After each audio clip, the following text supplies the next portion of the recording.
Vaxtınız xeyir, hörmətli basketbol sevərlər. Üç xallıq podkastın növbəti buraxılışından hər kəsi salamlayırıq.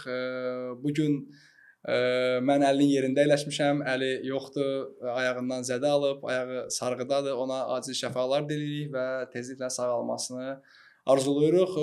Bu gün mənim qonaqlarım Sərhədçi klubunun baş məşqçisi, Azərbaycan milli komandasının məşqçilər korpusunda köməkçi məşqçi kimi fəaliyyət göstərən Tahir Baxşıyevin köməkçisi olan Anar Sarıyev və bizim marketinq direktorumuz Azərbaycan Basketbol Federasiyasında marketinq sahəsində önəmli şəxslərdən biri Famil Məcidovdur. Xoş gördük hər ikinizi. Bu gün biz Azərbaycan Basketbol Liqasında play-off oyunları barəsində söhbət açacağıq. Play-offda artıq bizi yarım final seriyaları gözləyir. Ümumiyyətlə müntəzəm çempionatdan sonra 4-1 final oyunlarında, seriyalarda hansı hesablar qeydə alındı? Məşqçinin fikri nədir?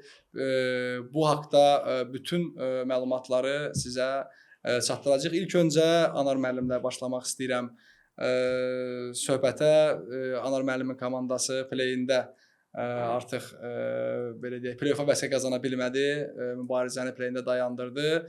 Amma mən düşünürəm ki, bu il Sərhədçi üçün maraqlı bir mövsüm alındı. Qısaca olaraq Anar müəllim danışsın bizə klubun fəaliyyətindən və qarşıda hansı işlər var milli komandada. Bildiyim qədərilə artıq U20 milli komandamızın da baş məşqçisiz Anar müəllim.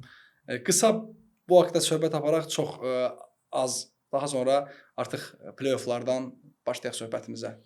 Hamını salamlayıram. İlk öncə mən də Əliyə tez sağalmağını arzu edirəm. Çünki mən sevdiyim aparıcılardan biridir. Çox maraqlı yöndən həmişə aparır. Yəni ki, bir sualda bir neçə sual vermiş kimi olur. Mən də onun tez sağalmağını istəyirəm.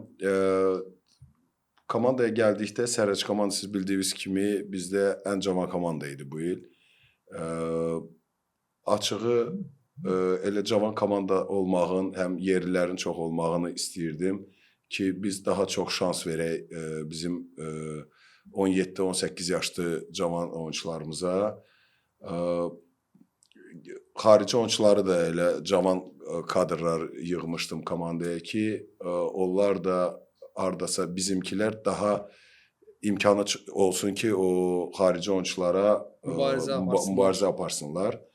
Məncə yetərincə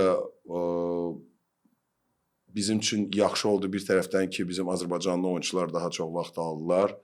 Özlərini göstərə bildilər bəzi oyunlarda. Yığmaya gəldikdə U20-nin yığmasını bəli mənə həvalə elədilər. İnşallah bu il gözləntilərimiz çox yaxşıdır. Slovakiyada olacaq yarış. Bəli, uğurlar arzulayırıq. İstəyirik. Yəni ki, bu komanda mənə görə son illərin ən güclü U20-si ola bilər.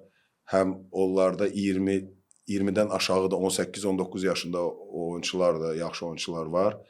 İnşallah ancaq yaxşı nəticə gözləyirik komandadan. Bəli, mən də inanıram ki, bizim basketbolçularımız yaxşı mübarizə aparacaqlar və elə sabahın gənclər komandası basketbol Çempionlar Liqasında gənclərin yarışında ölkəmizi mən düşünürəm ki, yaxşı təmsil etdi və orada da potensiallı, iddialı basketbolçular var. Bu barədə də mən sosial şəbəkədə də paylaşım etmişdim və bu oyunçuların belə səviyyələrdə basketbol oynaması birbaşa milli komandamıza da mən düşünürəm ki, müsbət təsir edir. Təbii. Seriyalara keçmədən öncə hörmətli basketbol sevərlər, mən bir qədər də Famil ilə söhbət aparmaq istəyirəm. Marketinq sahəsində xırda detallar var ki, onları bizə çatdırsın və o arxa pərdədə olan insanlar haqqında bir qədər də pərdə arxası olan məsələlərdən danışsın. Çünki təşkilatçılıq olsun, ondan sonra səfərlərin təşkili.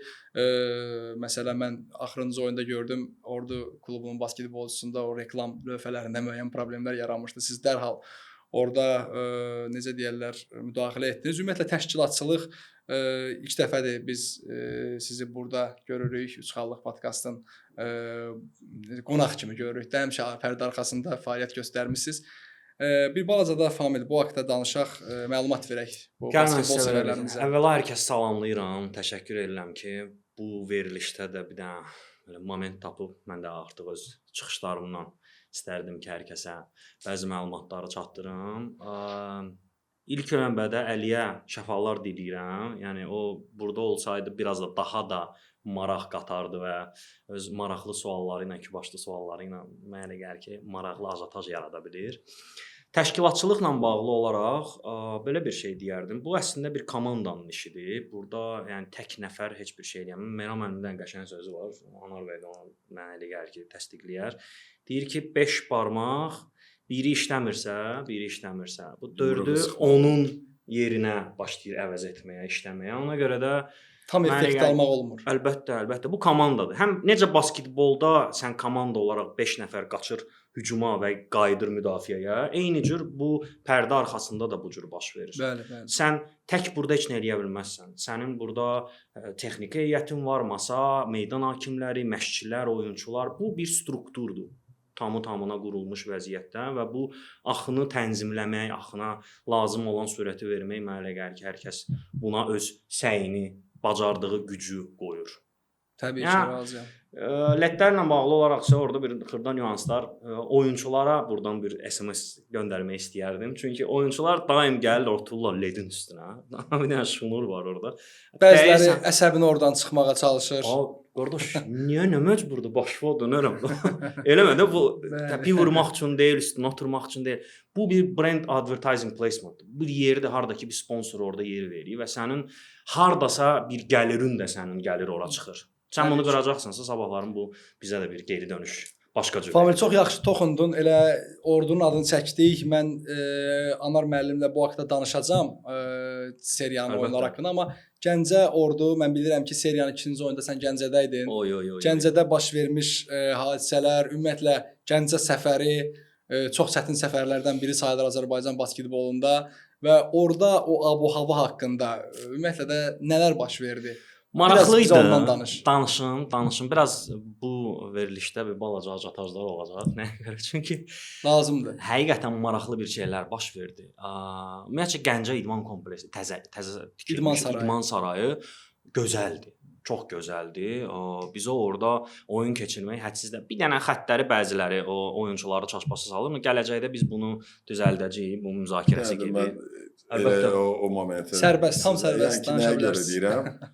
Bir dənə çəkilişi məncə çox yuxarıdan eləyirlər. Biraz basketbolun marağını. Pilot kamera daha çox yuxarıda olur. Çox yuxarıda olur. Bir futbola baxırsan. Mən də razıyam ondan. Onun ləzzətini ala bilmirsən. Məncə biraz bilmirəm indi bəlkə orada məsafə belə yoxdur. Məcburiyyətdən irəli gəlir belə çəkiliş eləyir. Bir dənə Gəncədə o moment var ki, biz bir oyunçuları biraz belə deyim də eyni səviyyədə yox, biraz üstdən baxmalıyıq da. Və boşluğu görürsən. Boşluğu görməmək üçün bir qədər olar. Amma bu məncə Gəncədə biraz onu şərait yoxdur, ola bilsin ona görə. Ola bilər şərait yoxdur. Mənə də elə gəldi.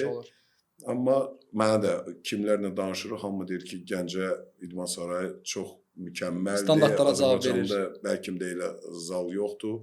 Hər bir şey, yəni ki, trenajör zalına kimi, baseyni, hər bir şəraiti çox superdir. Həm də özünün də oteli içində.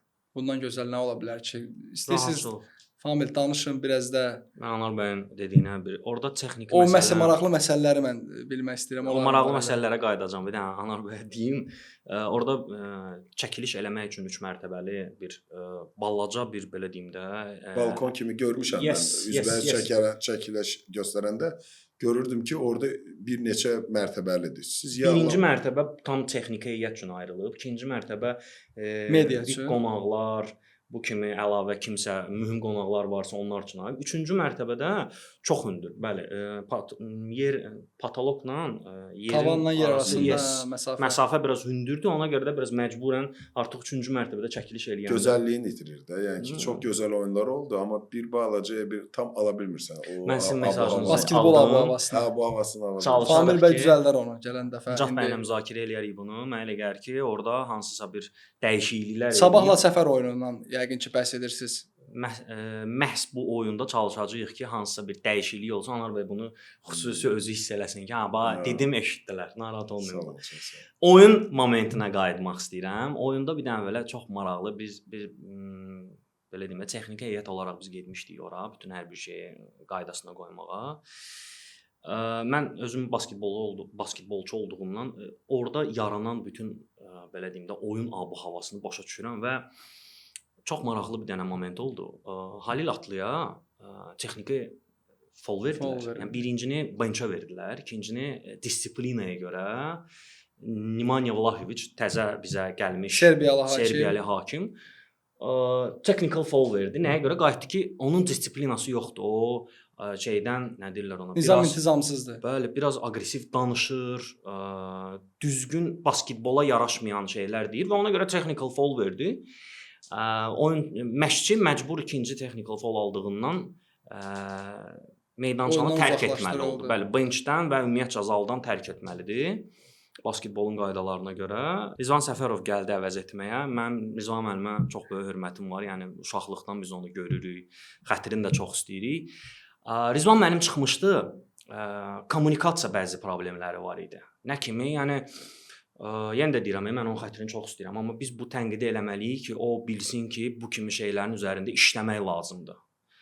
Rizvan müəllim çıxıb oyunçu ilə kommunikasiya edə bilmir. Əlaqə qurmaqda çətinliklər çəkir. Köməkçi məşqçilər ona kömək eləyirdilər. Tamam, mən başa düşürəm, ilk birinci köməkçi məşqçi Rizvan müəllimdir. Okay, amma oyunçu gəlir, sual verir, məcbur kimsə gəlir ona başqa cür yön verir, hansısa istədiyi. Bu kommunikasiya problemlərini Anar bəy, siz özünüz də legioner oyunçularla işləyirsiniz də. Mənə elə gəlir ki, siz onlarla tamı-tamına Rustam sözünə spokojna kontaktda gedirsiniz. Yox, mənim fərqi ondadır ki, mən baş məşqçiyəm, istər-istəməz ola bilər. İndi mən başa düşürəm artıq Rizvan müəllimi ki, birincisi oyun Gəncədədir. Biraz o atmosfer ki, öz yerindədir. İkincisi durduğu yerdə baş məşqçini qovurlar və oyunun ortasındadır. Oyunun o ritmini hiss eləməyib. Ola bilsə oyunun əvvəlinə Rizvan müəllimə vaxt verilsəydi, o artıq biləcəkdi nə oynayacaq, nə oynamayacaq, nə edəcək özü biləcəkdi. Oyunun ortasından özü xalaxal prinsipi ilə gedən oyunun gəlib o ritminə düşməkdə çətinliklər var. Yəni ki, çox da belə deyim də, baş məşqçi kimi professional deyim ki, 4 il, 5 il işləməyib ki, o gəlib o ritmə düşə bilsin. Adaptasiya olmaq olur. Yəni ki, o momentdə də, yəni ki, komandanın da elə birdən nəsə deyərəm, düz olmaz, ya komandaya zərəri olar. Amma məncə səssiz iki dəfə də dəyişiklik elədi. Normalda o dəyişikliklər yerinə oturdu. Yəni ki, tam da qələbəni qazandı. Time-out qərarı da verdi. Mənim demək istədiyim başqa bir şeydir. Əslində mən sizi tam başa düşürəm. Yəni mən onun momentini anlamaq istəyirəm ki, nəyə görə biraz belə deyim də komandadan kənara düşdü də. Yəni ki, Halil kimi davam eləmədi. Yəni ki, mən öz belə deyim də düşüncəmdən fikirləşirəm ki, İndi bu seriya haqqında danışsaq maraqlı seriyalardan biri idi. Mən də şərhlərdə də bu haqqda danışdım ki, ən maraqlı cütlük Gəncə Ordu cütlüyü hesab olunurdu. Çox maraqlı. Bakıdan sarayında olan oyun çox ajotajlı keçdi. Birinci oyun, 2 əlavə vaxt. Birinci, mən bəli. Qeyd etdim, Sabah Naxçıvan o qədər də toxunacaq təbii ki. İndi mən istəyirəm ki, NTD Neftçi mən MC'ni rebound verilişində də dedim ki, hər iki oyun 3 dənə oyun olacaq. Onu seçmişdim ki, ən yaxşı seriya arasında NTD Neftçini və Gəncə Ordunu seriyalardan əvvəl proqnozlaşdırmışdım ki, burada maraqlı oyunlar bizi gözləyir. Amma razılaşaq ki, Sabah Naxçıvan düzdür. Mən istəyirəm ki, artıq başlayaq seriyalara toxunmağa. Çünki vaxtımız da o qədər də çox deyil və elə biz çəkilişi təşkil etməliyik ki, insanlar da yorulmasınlar, tam olaraq izləyə bilsinlər bu verilişimizi. Sabah Naxçıvan 2-0, Abşeron Lions Şəki 2-0. Amma istəyirəm bu seriyalardan danışacağıq. İlk öncə elə Gəncədən söhbət düşmüşkən, Gəncə Ordu seriyasının birinci oyunu, ikinci oyunu məşqçi gözü ilə siz baxsanız, mən burada indi sizə sualları Anar müəllim hansı istiqamətdə qoyacam. Zədə məsələsini tam heyət yox idi, bunu hamımız bilirik. İkinci heyətin Gəncədə mən düşünürəm ki, daha zəngin, daha adaptasiya olunmuş, daha oturuşmuş heyətlə onlar sezon boyu 4-1 oynayan komanda. Bəli və o da bir göstəricidir təbii ki. 3 dənə Azərbaycanlı lokal oyunçu ən güclülərindən biri. Bunlar haqqında və bir də Polad Həsənov, Halil Atlı bu iki məşqçinin seriyada oyunlara toxunuşu, elə o texniki foullardan danışdı Famil. Ümumiyyətlə də məşqçilik işi düzdür, sizin həmkarlarınızdır hər ikisi. Ümumiyyətlə bir məşqçi gözü ilə bu seriyanın hər iki oyunu deməzdim, 3 oyunu deyək, 3-cü oyunda oldu. İki oyun daha önəmli idi məncə. Birinci, ikinci oyun, çünki ikinci oyunda qırılma ola bilərdi və buna da yaxın idi orada, amma yekunu gətirə bilmədi. Müdafiədə biraz zəif oynadı. Buyurun. Müdafiədə ordu o axırıncı 6 dəqiqəni, 5 dəqiqəni zəif oynadı. Amma belə məncə həm də şans düşmüşdü ki, baş məşqçinin olmamağı artıq o belə deyim də tutmalıydı o momenti ki, gəlib qələbəni qazansın. Üçüncü oyun mən bilirdim ki, çox çətin olacaq ordu komandası üçün. Çünki o ikinci oyunda dəyərləndirmədiyin şansını üçüncüdə çox çətin olur. Təbii ki, dediyim kimi bütün sezon boyu 4-1 sistemi ilə oynayıb. Siz baxın, ordu komandası kimlərlə oynayıb. Naxçıvan çıxmaq şərti ilə bizim 4 klubun, başqa 4 klublar belə deyim də, balans pozulurdu da, balans pozulurdu. Zəif idilər. Yəni ki, təbii ki, bütün onları demək olar qələbə qazanmışdı ordu komandası, amma o ritmdə oynamayıb. Birinci 3-2 oynayıb, ikincisi lokal oyunçuları belə Gəncədəki kimi deyil. Gəncədə Ulaş Turqut, Cəbrayıl, Nəzər, yəni ki, hansı oyunçunu çıxardırsan, hərə öz amplasında maksimum yaxşı nəticə verir. Axırıncı oyunda kim vurdu damğanı? Nəzər Quliyev. Eynisi ilə də ondan qabaq Ulaşın müdafiəsini deyə bilərik, Cəbrayılın xal atmağı, yəni ki, məncə ordu orada qələbə qazanmalı idi. İkinci oyunda. Hə, ikinci oyunda. Eynisi ilə də NTD-yə aiddir, yəni ki, mənə görə. Mən də Neftçini nəyə görə NTD-yə deyirəm, eyni səviyyəyə gətirirəm, çünki Neftçinin çox zədələri var idi. Baxmayaraq ki, onların çox yaxşı lokal oyunçuları var, Əkbəridir, Amilidir, Fikrətidir. Bizim Nicatı mı, yəni ki, hamısı vaxt alıb xalqla qazana bilər, müdafiəsini də maksimum oynaya bilər. Zədələri çox olduğundan NTD hər iki oyunu birincini qazandığından sonra İkinci mütləq qazanmalı idi. Bəs yerli məsələsinə toxunduq, bu sual da mənə maraqlıdır. Famil də öz fikrini bildirər. NTD Neftçi seriyası haqqında artıq danışmağa başlaya bilərik. Yenə də ümumi söhbətimiz zamanı hər bir seriyaya toxunmaq olar. Fikriniz gəldisə, yəni Ordu Gəncə, Naxçıvan Sabah fərq eləməz. Yəni ki, bu seriyanın danışdığı bu bitdi yox. Söhbət əsasında danışmaq olar bunu. Mən bu sualı vermək istəyirəm. Bəs NTD əlavə vaxtın əvvəli və 4-cü periodun sonları 3 yerli ilə Neftçi basketbolçuları məcburi olaraq oynadılar. Çünki Devonte Green, Isaiah Brown bu basketbolçular oynamırdılar. Ondan sonra Skalin Smith 4 foul aldı, oyunu tərk etdi. Kvindarius Brown 4 foulla oyunu tərk etmişdi artıq. 3 yerli ilə Neftçi NTD-yə qalib gəldi. Bu məqamı da yəni gözdən bir tərəfdən sevindirici haldır mənim üçün şəxsən. Əkbər, Amil Həmzəyevin ekstra halları, müdafiədə yəni ki, böyük oyunçularla oynamağı məni çox sevindirir. Eynisi ilə Əkbəri deyə bilərəm, Fikrəti, yəni ki, Azərbaycanlı oyunçuları. Bəli, ona görə deyirəm ki, NTD-nin çox böyük şansı var idi qələbə qazanmaq üçün. Bəzi nüanslar var idi. Oyunda da baxanda gəlib 50 saniyə qalmışdı. 4-cü saniyədə onların 0 nömrəli oyunçusu gəlib 4-cü saniyədə foul aldırmaqdansa getdi 2 addımı və arxaya uzanaraq havada top atmaq istədi. Yəni ki, nə foul aldıra bilmədi, 4-cü saniyə vaxtını istifadə boşuna etdi, nə set oynamadı, nə deyim boş-boşuna bir belə deyim empty cornerdan pick and roll oynatdırmaq, ya özünü oynayıb böyüyünə qalmaq, ya böyük faydasız işlər yekunlaşdırdı. Faydasız, yəni ki, o 4-cü saniyədə atak eləməyin. Sonra tutaq ki, Muradın qeyri-idman foulun biraz çox yersiz oldu bəlkə. Özü də istəmədi. Bilirəm, istəmədi, amma çatdırmadı. Amma orada da belə baxanda bəlkə biz qıraqdan onu yaxşı görürük ki, orada transition yox idi. Amma Muradın görkəmindən biz necə tamaşaçı kimi baxırıq, bu oyunçudur. O qabağını almaq üçün birinci foulu saxlatdırmaq istədi.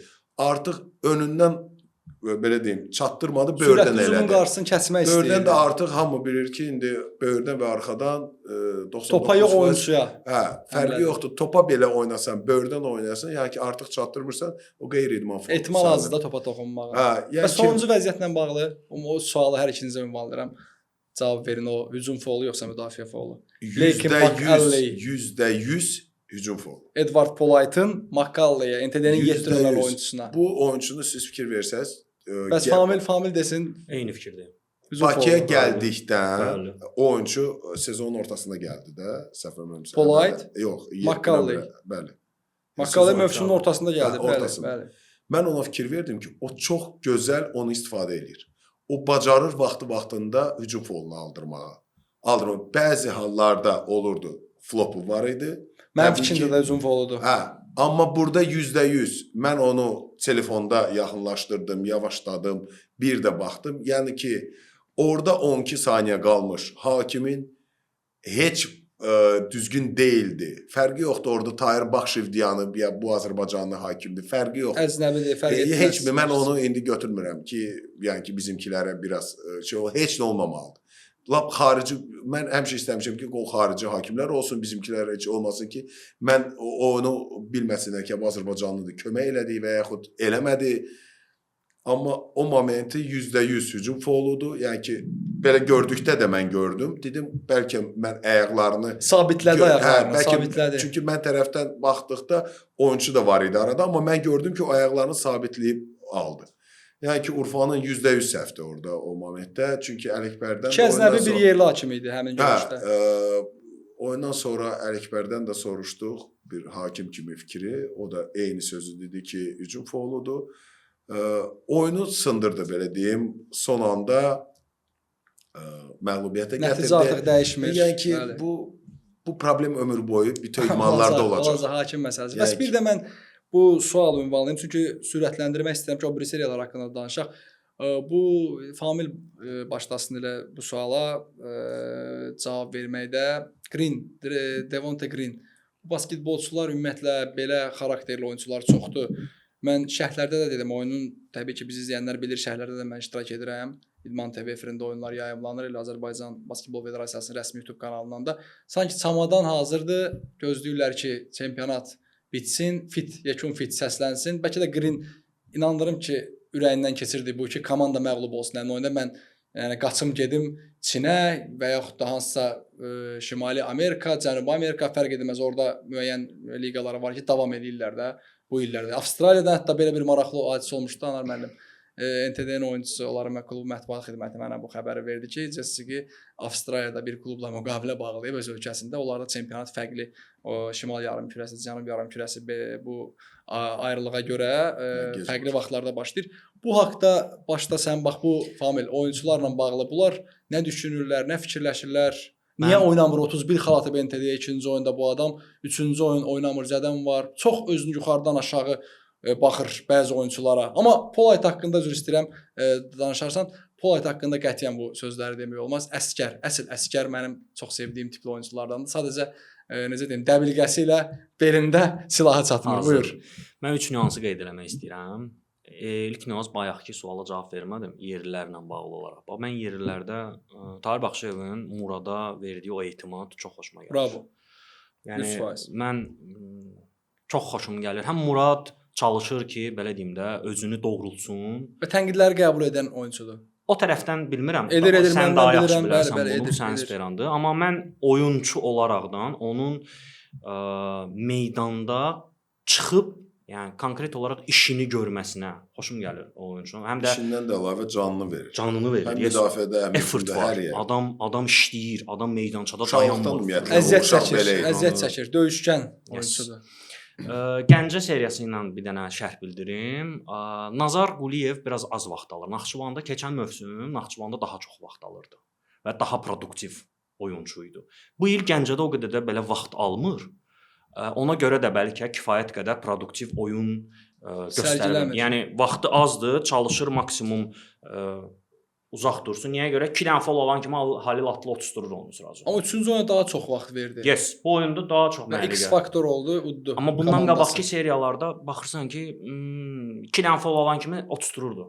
Anında oturtdururdu onu ki, sən otur, birdən lazım olar. Bəlkə mən belə məşqçi kimi deyim. Məşqçi işini bəyənirsən? Ali Lafyon. Sporlu sualdır. Bəzi momentlərdə hə, bəzi momentlərdə yox. Hakimlərlə dialoqu daha yaxında olursan, həmişə orada olursan aqressivdir, sən. çox aqressivdir. Biraz da belə deyim də, kameraya oynaması var. Belə Canfəşanlıq edir. emosionaldır. Mənə gəlir ki, bu onun yoludur. Mən Təbii ona ki, qarışa məşqçinin bilmərəm. ölçüsüdür, Bu bəli, mənim bəli. şərhimdir Niyə qıraqdan. də bəyənməməlisiniz belə baxımda? Yo, sual verirəm mən. Bəyənirsən, Ümumiyyətlə, bəyənmirsən. Eyni sualda Anar müəllim. Yəni ki, bu Yəni biz siz nəyə görə mən deyirəm şəxsi Anar heç kimdən ümumiyyətlə problemim yoxdur. Olsa belə, Halilı heç bəyənməsəm də insan kimi, mən məşqçiliyini niyə bəyənməyəsək? Çempion elədi, kuboku götürdü bu. Təmiz, bəli. Sabahı utdu finalda. 4-dəyə vəsiqə qazanıb. Hər nə eləsə də sabahla qələbə qazansa da, qazanmasa da, onun ən azından alibisi var ki, mənim büdcəm sabah qədər Deyildi, bəli. Yo, ümumi Anar müəllim, mən ümumi planda demirəm. Mən bu seriyada deyirəm məşqçilik üçün. Çünki Polad Həsənovun ilk məşqçilik təcrübəsi idi. Aylatlı ikinci mövsümdür və heyətlərdə də o hansı ki belə bir söz var da, keyfiyyətli oyun keyfiyyətli idmançı ilə oynanılır. Heç bir oyunu Belə sən deyək. heç vaxt deyə bilməzsən. Nə olsun, məndə də az büdcə ilə mən bir dəfə ordunu biz qələbə qazana bildik. Yəni ki, o demək deyil ki, o fikrinə də razıyam. Ya mən güclüyəm, ya Poladın komandası zəif deyə Polad. Yox, ondan irəli gəlmir. Oyunun komandaların, oyunçuların oyuna sən məşqçi olaraq nə qədər onları hazırlasan da ki, bu oyunu oynamalı, belə olmalıdır, belə oynayacaq. Bir də görürsüz ki, oyunçu həmin günü hansısa bir oyunçular hazır deyil mental. Evində problemi var və yaxud evindən 7-8 ay didərgin düşən xarici ölkədə yaşayan, yəni ki, tək yaşayır. Siz bilirsiniz bunun evində nə problemi var. Bu evi yığışdırsın, özü yusun, təmizləsin. Söhbət fərqli yerə gəldi, çıxdı. Mən sırf məşqçi olaraq, yəni söhbət ondan gəlir. Məşqçinin oyunçuya çatdıra bilmədiyi şeyi o rotasiyaya görə dedim. Oyunçu eləməyəcəyindən sonra məşqçi neyləsin? Yox, başa düşdüm. Famil dedi, o Nəzər Quliyev məsələsi, məsələn bu məqamlar var. Çünki onun 4 ona görə nömrə yəni pozisiyası doludur. işi bəyənirsiniz yoxsa bəyənmirsiniz? Ümumi sual Pozisiyası doludur da. Siz o tərəfini də fikirləşin. Siz baxın Cəbrayıl hansı pozisiyada oynayır? 3 nömrə pozisiyasında. Ulaş oynayır 2 nömrəli pozisiyada, Arabir 3 pozisiyasında oynayır. Nazar 4 nömrə pozisiyasında məcburdur oynamağa. Və yaxud öz işi elə 4 nömrədir və yaxşı 4 nömrələrdən biridir. Bəli. Amma sənin o yerin xarici oyunçu ilə dolu olandan sonra sən necə onu buraxasan oynamağa? Çox vaxt alırsan. Mən başa düşdüm sizi. Bəs Green haqqında bu əzəmi oyunçuların bir qədər aşağı, yuxarıdan aşağı baxmağı. Bəzi oyunçulara hamıya aid eləmirəm. Bəzi oyunçular var, barmaqla sayılası qədərdir və ego çox böyükdür bu. Mənə elə gəlir ki, ola bilər yaxşı maaş alır Famil. Mən deyə bilmərəm. Bəlkə də daha yüksək maaş alır başqa ölkələrdə. Yəni indi qardaşı da NBA çempionu olub, amma mən Refçi rəhbərliyi bildiyim qədərlə bu oyunça müəyyən komanda daxili də belə deyək də inside bir xəbər deyim, müəyyən cəza tədbirləri görəcək. Çünki bu, yəni kənardan baxan da basketbol heç o qədər də bilməyən də başa düşə bilər ki, bu ikinci oyun 31 xal yığıb qısa bir gün fasilə olacaq. Necə üçüncü oyunda zədəli olur. Balaca belə müəmmalı məsələdir. Nəyə görə? Bəlkə yaxşı təklifi var. Ola bilər. O da variantlardan biri. Basketbol da idmanla bir biznesdir. Oynama, açıq aydınlığı görsənir ki, oynama. Müqaviləsi varsa o oyunçu oynamalıdır, bəhanə eləməməlidir. Sabah Naxçıvan, yəni fikirlərinizi ikizə deyə bilərsiniz. Belə bir sual verim. Sabah Hasan Qravetdən asılıdır yoxsa yox? Biz gördüyümüz qədər asılıdır. Bəli. Məncə də. Məncə də nəyə görə? Çünki oyun quruculuğunu tamı-tamına, yəni adam oturdu, Kamran çıxdı, Kamran əvəz edə bildi, Jerry Blakes 5 Məncə hə. Jerry Blakes oynaya bilmədi. Məncə hə, amma yenə də o, yəni siz belə bir şey deyim də, büdcə və oyunun keyfiyyəti, məktəb fərqi vardı, düzdür? Kamranda mən bildiyimə görə Anar bəy mənə Rusiya məktəbidir. Yes, Rusiya məktəbidir. Onda da biraz başqa cür yanaşma var oyuna. Kamran bəs əl hərəkətinə bağlı deyə bilərsiniz. Bu Solaxaylar danışmışdı da bu barədə özünün boş söhbətdir. Solaxay, sağ, Famil, bilirsiz. Bunların qərarı budur, seçdiyi budur. Anar müəllimdən fikrim maraqlıdır, Rimasın reaksiyası. Gördün də Anar müəllim Rimas necə? Mən ona qarşıyam. Mən özüm heç vaxt elə şey eləməmişəm. Amma indiki cavanlarda bu cavabı eşitmək istirdim. Problemlərdən biridir ki, eləməmişəm. Yəni ki, əllərini bilmirəm, damarlarına göstərirlər. Yəni ki, belə pis çıxmasın da. Mənim qədər bəlkə də heç kim atıcı, yaxşı atıcı olmayıb. Mən uşaq idim. Bəlkə də olub. Olsun da, mən istəyirəm həmişə ən yaxşıları bizim. Anar müəllim ən yaxşı atıcılardan biri olub. Yəni ki, biz heç vaxt bizim vaxtımızda da çünki biz belə deyim də Michael Jordan baxıb ibrət götürmüşük. Nə bilim mən Vince Carter'dan, Scottie Pippen. Kobe Bryant'dan. Yəni ki biz o insanları görüb keçlərəm. İndiki cavanlar təbii ki görürlər indi Luka Doncic görürlər. Luka Doncic də o qədər James yoxdur. Harden'i görürlər. Yəni ki elə oyunçular var ki, orada belə daha çox şou meylli o insanlardır. Mən də buradan səslənirəm bizim Azərbaycanlı cavanlara. Siz birinci gedin onların səviyyəsinə çatın. Oyun səviyyəsinə. O ən azından Avropada yer alın. Vaxt alın, oynayın. Sonra hara istəyirsiniz əlinizi qaldırın, Biz demirik eləsinlər, amma biraz yox, məşqdə yenə də səbləşdirə, məşqçi. yaxşı rezultat ver, sənə heç kim heç nə Heç deməyəcək. kim. ona. Amma biz onu göstərib, oyunu 20 xal udzacağıqsa, onu kimə göstərirsən? Yəni ki, bizə heç cürə asıl olan bir şeydir. Həminki oyunun qəhrəmanı, amma mən düşünürəm ki, qələbənin əsas memarı sabahda Tillman oldu. Justin Tillman çox keyfiyyətli basketbolçudur və bu oyunçunun Azərbaycanda oynaması Bəli, da bəli. çox önəmlidir, amma Ən çox güclü 4 sadə, nömrədir çox məncə sadə və bizim Azərbaycan çempionatı. tam razıyam Anar müəllimlə və çox yüksək iş əxlaqı olan basketbolçudur. Mən Necə də- Polayt haqqında biz dedik, Neftçidə forvard həmin O o da hücum Ələskər polu barəsində. rolunu oynayır, Eyni, çox yaxşı oynayır. eyni. Yəni, Buyur. Mən bir dənə əlavə eləmək istəyirəm. Mən balaca idim, balaca vaxtda, yəni 2009-2010 falan bu ərəfələr idi. Biz gedirdik Anar bəyin oyunlarına baxmağa. Tək orada dedi Mehran oynayırdı, Anar bəy oynayırdı. Tahir Tahir müəllim müəllim, oynayırdı. Zaur Yəni, Paşayev. Anar bəy deyir ki, bizim deyir elə bir şeyimiz yoxdur. O vaxt hamıda mən bildiyim, mənim yadımda olan bir dənə hərəkət var idi. O da nə idi? Trener Carter kinosunda da hətta bu var idi. Məşqçi Adam Carter. atır və əl qalır beləncə. Maksimum bu idi. Ya da iki Maksimum Normal, saniyə atırdın, atırdın, normal. saxlayırdın, Çünki fırlanıb baxırdın məşqçiyə. biləyi Yes. saxlamağı hardasa o Göstərmək da var, yox, yes. atışın belə sonlandırmağıdır da. Yekun nöqtə. Əlivin sonlandırmaq üçün. Abşeron Lions Şəki. Sabahla yenə bağlı fikriniz varsa deyə bilərsiniz. O seyr təxminlərini sonradan mən deyəcəm. Yarım finalda sabah gəlincə Abşeron Neftçi. Amma ilk öncə Abşeron Lions Şəki. Mən bir məqamı qeyd etmək istəyirəm Şəkidəki. Mən Şəkinin məşqçisini şəxsən məşqçilikdən bayaq sual verdim. Mən Şəkinin məşqçisini daha fərqli klubda görmək istəyirəm.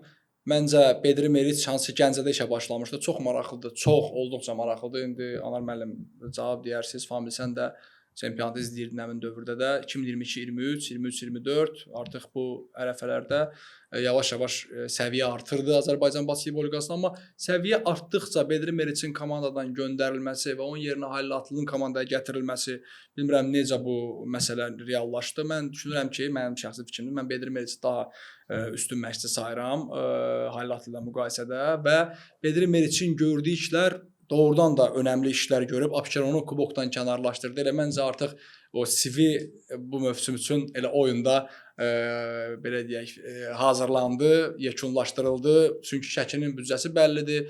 Elə bir məbləğdə basketbolçu olur Şəkidə. İndi mən ad çəkməyəcəm o həmin oyunçunun adını. Nəsə bu oyunçudur. Yəni bu oyunçularla belə bir heyət yığıb, belə bir mübarizə aparır. İkinci oyunda döyüşdü, məğlub oldu. Biri var təslim olursan, məğlub olursan. Bir də var döyüşüb məğlub olursan. Elə özü də sosial mediada paylaşmışdı ki, ayaq üstə ölmək daha yaxşıdır və biz bunu etdik. Mən bax bu məqamı danışmaq istəyirəm. Çünki seriyadan başqa bir şey danışmaq olmaz. MVP sıralamasında ikinci yer oldu. Yəqin ki, razısınız da bu qərarla. James Fraser, bir Hasan Iqravet, 2 James Fraser. O da ki, aralarındakı oyuna görə biz podkastın birinci buraxılışında bu haqqda danışdıq və Sabah çempionatı lideri bitirdi. Məşqçilik və növbəti dayanacaq sizcə har olmalıdır? Mən düşünürəm ki, daha yaxşı Azərbaycanda qalacaqsa daha yaxşı bir klubda olmalıdır. Şəkini yüksək liqada saxladı. Hansı ki 8 komanda play-offda olan komandalar gələn Azərbaycan basketbol liqasında oynayacaqlar və bu zəif heyətlə bura qədər gəldi, çıxdı 2-0 gözlənilən hesab idi. Bunu hamı gözləyirdi. Məncə həm Sabah Naxçıvan oyununda, həm də seriyasında, həm Abşeron Lions Şəki seriyasında hər kəs 2-0-ı gözləyirdi. İndi mən bilmirəm məşqçi haqqında fikirləri Anar müəllim başlasın və komandanın təşkili barəsində ümumiyyətlə seriya haqqında da varsa. Bedri Meriçi açığı belə birinci ildən Gəncədə belə olandan çox bəyənmişdim. Fərqli yanaşması var. Müdafiəni fərqli sistemlə oynayır. Çox belə deyim, zəif büdcə ilə belə Gəncədə belə yadımdadır. zəif lokal oyunçularla belə çox yaxşı oyun nümayiş etdirir. Əlibəy Məmmədlinin çıxışı. Tariyel də Tariyel Yusufzadə ikisi orada. Biz danışmışdıq Anar müəllim podkast ötən il. Yəni ki, çox bəyənirəm.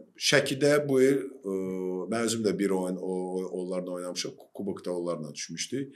Bizdə bəzi lokallar oynaya bilmədi. Nə Nicat oynaya bilmədi, nə Ramazan oynaya bilmədi. Bizə biraz o problemi yaratdı açığı. Amma məşqçi olaraq heç bir belə deyim pretenziyam yoxdur ona. Çox bəyənirəm işini və gələn il yenə də bağlıdır, bilmirəm, federasiyaya və yaxud hansısa bir klubun rəhbərlikdən onu dəvət eləsə, görüb cəlb eləmək olar. Cəlb eləməlidir məncə. Məncə də olmalıdır. Çünki düzgün iş görür. Və bu bir də bu seriya haqqında yenə Famil tam sərbəst burada danışa bilərik, söhbət edə bilərsiniz. Bir də mən Bedri Meriç haqqında öz fikrimi deyim. Mənim üçün Bedri Meriç çox etik bir insandır. Həm basketbol etikasından söhbət gedir. Həm də insani keyfiyyətlər. Bəli. Tam razıyam. Küçədə bayırda cəmaət sosium içində o adamın etikasından mənə xoşum gəlir. O hər zaman həm rəqibinə də hörmətlə yanaşır. Çox. Bu tərəfindən onun bu pluslarını görürəm mən. Və Abşeron heyətində önə çıxan basketbolçu Freyzerdən sonra kimi görərsiniz bu seriyalarda və məncə bir basketbolçu var ki, mən adını çəkəcəm onu, bilmirəm razılaşarsınız, razılaşmarsınız. Mən Anar müəllim keçən dəfə mənə deyir ki, İraq çempionatında İraq çempionatı var ümumiyyətlə, oradan basketbolçu gəlib bura. Mən deyirəm, bəli, var bu Arinze Çidon. Mən bu basketbolçunun məncə Neftçi də oyunda X faktor olacağını deyirəm. Buradan hələ seriya başlamayıb və bu basketbolçunun forvard rotasiyasında görək Neftçi NTD-də aldı. Polaytla Makalleyin qarşısını oynadılar da birə-bir matchaplar. İndi tam texniki məsələlərə də girmək istəmirəm. Qısaca danışsaq, məncə Arinze Çidon çox inkişaf etdirib özünü. Gəldiyi gündən bu gün arasında çox böyük fərq var. Hücumda istədiyini edir, nə mənada istədiyini edir. Yəni forvard kimi öz işini yerinə yetirir, müdafiədə də öz rolunu oynayır və belə bir deyim var, mən bunu işlətmək istəyirəm. Yəqin ki, bilirsiniz ki, əvvəllər basketbolda belə bir deyim var idi ki, müdafiədə indi də qalır o deyim, amma indi ikinci deyəcəyim deyim daha güclüdür. Müdafiədə bir basketbolçunu belə deyək, zəif olsa da onun üzərinə görüb hücum edirlər. Həmişə bu belədir. Amma müdafiədə artıq zəif basketbolçu saxlamaq olmaz. Hər kəs güclü müdafiə olmalıdır, zəif halqa olmamalıdır. Amma indi artıq belə bir deyim var ki, hücumda heç nə edə bilməyən basketbolçu, yəni bu sıfırdırsa, müdafiəsinin hesabına parketdə qalırsa, bu basketbolçuya artıq şansları kifayət qədər azalar. Hücumda nəsə olsa da etməlisən. Hansısa bir bacarığın olmalıdır ki, onu kəskinləşdirməlisən ki, məşqçi sənə şans versin. Bəlkə də bizim indi hamısına uğurlar arzulayıram yerli basketbolçularımızın, hamımız dəstək. Amma müəyyən qədər bacarığı olmayan basketbolçu, ən azı trendi olmursansa, məsəl üçün Əlibəy Məmmədli bu il bunu çox yaxşı icra etdi. Anar, yəqin ki, razısan. Anar müəllim. Belə lokal oyunçuları çox bəyəndim. Yəni ki, keçən ilə baxanda ki, belə deyim, nəinki benchdə qalma, oyunda belə olduğu zaman oyunda görmürdün oyunçular. Amma bu il mən bir neçə oyunçuları deyə bilərəm. Bax, mənim komandamda nə qədər də onu tənqid eləsəm də, bəlkə hamıdan çox Azərbaycanda indiyənə kimi belə deyim, söz dediyim oyunçu Məhəmməd Hüseyndir. Amma çox bəyənirəm. O uşağı mən istəyirəm ki, o çox yaxşı basketbolçu olsun və inanıram indiyənə kimi ki, o olacaq. Biraz başında gərək bəzi şeyləri dəyişikliklər, egosunu düzgün egoya çevirsin. Düzgün istiqamətə yönləndirsin. Yox, düzgün ego olsun. Yəni ki, ego hər idmançıda olmalıdır o ego. Amma bunda aşırı çoxdur. Sonra Nicat Nəsirovu çox bəyənirəm. Yəni ki, Murad Babayevi, Əli Kamran, Ramazan Qarayev yaxşı oynadı müdafiədə. Əli Kamran Məmmədov bu il möhtəşəm oynadı. Bax, orduda tam məncə Polad istədiyini ala bildi ondan. Mənə görə bax o inkişafı da var amma. Mən cavanlardan danışıram. Biz yuxarı orta yaşlı demirsiniz. O əsas yığmalı oyunçuları mən təbii ki qoymuram. Onlar hələsi öz vaxtını alıb oynayıblar. Amma bu cavanlardan bəlkə kimsə yadımdan çıxır. Hüseyn Əskərli Lənkəranda oynamasına baxmayaraq hər oyunu 20-25 dəqiqə vaxt alıb. O artıq onun üçün təcrübədir. Yəni ki, o uşaq mən yadımdadır bizim yanımıza gələndə Tahirdən Cəllabadın belə lap zəif uşaq idi, danışmırdı. Ümumiyyətlə 2 il onu biz danışdığını bilmirdik. Sonra yavaş-yavaş çox utancaq, qapalı uşaqdır. Elə basketbolçu olmaz, ya artıq dəyişsin o. Amma indi mən görürəm ki, bu artıq böyüdü. Bax, kişiləşdi. Əsl vaxtıdır. Yəni ki, vaxtında alıb oynayır. Mən bayaq dedim o müdafiə vaxt var idi müdafiə. İndi hücumda yəni zəif oyunçu ola bilməz. Bəlkə Polad Həsənov özü də razıyam, çətindir yaxşı oyunçu tap gətirmək. Çox çətindir. Bəlkə gələn il olacaq. Məşqçi özümdə söhbətim oldu. İyola bax bu oyunçulardan biridir ki, müdafiədə rebound edirdi, nələrsə dəyişirdi, yeri bağlayırdı, səbəti qoyurdu, amma hücumda Gəncənin oyunda yaxşı 5 nömrə lazım idi. Lazım idi və hücumda heç nə yoxdur. Bax bu məsələdir ki, elə basketbolçu tapmalısan ki, düzdür çətindir bizim liqaya görə belə bir basketbolçu tapmaq. Ən az nəsə olsun amma hücumda. Amma gəlin görəcəksiniz bundan da yaxşı oyunçular gələcək. Mən inanıram və qısa olaraq nə qədər belə deyim, çox professional oyunçular. Bəli, inkişaf oldu. Bir məqamda qeyd edim ki, bununla da maraqlıdır. Razılaşarsınız, razılaşmarsınız. Belə bir müsahibə oxudum Azər Sport saytında. Bu ümumiyyətlə mövsümün əvvəlindən ötən mövsümlərdə də belə söhbət var. Yenə gəldim o büdcə məsələsinə. Abşeron Lions'ın basketbolçusu DeAndre Jackson önəmli oyunçulardan biridir. Belə bir açıqlama vermişdi ki, hər oyundan sonra məğlubiyyət o axırıncı oyunda onlar Sabaha müntəzəm çempionatda böyük hesablı məğlub oldular. Qayıdıb belə bir müsahibəyə cavab vermişdi ki, Sabahın büdcəsi var da, Sabahın büdcəsi var da. Yəni buradan mən büdcəsi var, yəni maliyyə imkanları böyükdür, filan beşməkan. Yəni buradan bunu hamı demək istəyirəm ki, məşqçilərə də, komanda rəhbərlərinə də, klublara da, idman funksionerlərinə də hər kəsə demək istəyirəm ki, sən də sponsor tapa bilərsən, sən də yaxşı heyət yığa bilərsən, sən də güclü büdcə yığa bilərsən və necə deyim, güclü komanda qura bilərsən və rəqibə də mane ola bilərsən. Hansı ki, Gəncə Anar müəllim yaxşı qeyd elədi ki, kubokda Sabahı məğlub etdi. Bəs onda görəsən deyə bilərdilərmi ki, Gəncənin büdcəsi var da, Sabahı məğlub etdi. Amma bu tam əksinə idi. Ona görə də mən bu fikirlə qətiyyən razı deyirəm və basketbolçuları, məşqçiləri, bəlkə də hər kəsə çağırış eləmək istəyirəm ki, bu bayaq Anar müəllim qəşəng qeyd elədi ki, basketbol oynayırsansa bu haqqda danışmamalısan. Bunun büdcəsi var, yəni bu belədir. Varsa rəqabət aparıb qalib gəlməlisən. Necə ki, B qrupunda biz komandaların zəifliyini gördük. Öz aramızda hardasa danışa bilərsən. Açıqlamada amma bəli, açıqlamada sən rəsmi olaraq hər kəs bilir ki, Sabahın büdcəsi çoxdur və onlar çempionluğun ən əsas komandasıdır. Şey var, əhəmiyyəti var. Bəli, yəni ki, sən özünə ardısa qorumaya çalışsan ki, onlarda büdcə tutaq ki, sığortalayırsan, bəli, bəhanə axtarırsan. Yəni ki, o artıq düzgün deyil. Düzgün deyil. Mən də bu fikir, yəqin ki, Famil, siz də razıyam. Büdcə öz rolunu oynayır, amma yenə də istək daha çox üstünlükdədir. İstək və yenə deyirəm, büdcə istək birləşəndə tamam əla nəticə alınır. Amma bu da çıxış yolu deyir ki, hər dəfə deyəsən ki, komandanın büdcəsi var. Mən inanıram ki, Neftçidə elə basketbolçular olur ki, onun maaşı Sabahdakı oyunçulardan yüksəkdir.